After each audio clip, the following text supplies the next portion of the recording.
હાલોલ નગરપાલિકામાં મૃતક કરાર આધારિત કર્મચારીઓના નામે પગાર ચૂકવાના કૌભાંડનો પર્દાફાશ। પાણી પુરવઠા વિભાગના કરાર આધારિત કર્મચારી વિરાંગ પરીખ પર મૃત વાલમેનના નામે 2 વર્ષથી વધુના સમયથી પગાર ચૂકવવામાં આવ્યો હોવાનો ખુલાસો થયો છે। કૌભાંડનો પર્દાફાશ થતા ચીફ ઓફિસરે તાત્કાલિક અસરથી વિરાંગ પરીખને સસ્પેન્ડ કરી દીધો। સૌથી ચોંકાવનારી વાત તો એ છે કે જે નગરપાલિકાએ મૃતક વાલબેન મનુભાઈ પટેલનો મરણ દાખલો આપ્યો તે જ નગરપાલિકા મૃત વ્યક્તિને પગાર પણ ચૂકવતી હતી।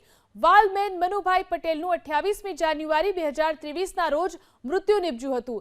30મી જાન્યુઆરી 2023એ હાલોલ નગરપાલિકાએ મૃતક મનુભાઈ પટેલનું મરણનું પ્રમાણપત્ર આપ્યું હતું।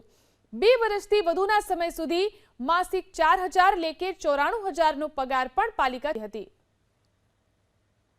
હાલોલ નગરપાલિકાના ઓફિસ સુપ્રિન્ટેન્ડન્ટ, મેકમ ક્લાર્ક અને વોટરવર્ક્સ ક્લાર્ક તરીકે કામ કરતા વિરાંગ પરીખ નામના જે માણસ છે એને 2 વર્ષથી જે વાલમેન છે એ મૃત્યુ પામેલ છે એવા વાલમેનના દર માસના બિલ બનાવી પગાર બિલ આકારી અને નગરપાલિકાના ચીફ ઓફિસરને અંધારામાં રાખી વિશ્વાસઘાત કરી અને આવા બિલ આકાર્યા હતા। જે બદલ આ કર્મચારીને પહેલાં 12 તારીખે તેની પાસેથી આ બધા ખાતાઓ લઈ લીધા અને બીજા કર્મચારીઓને સોંપ્યા।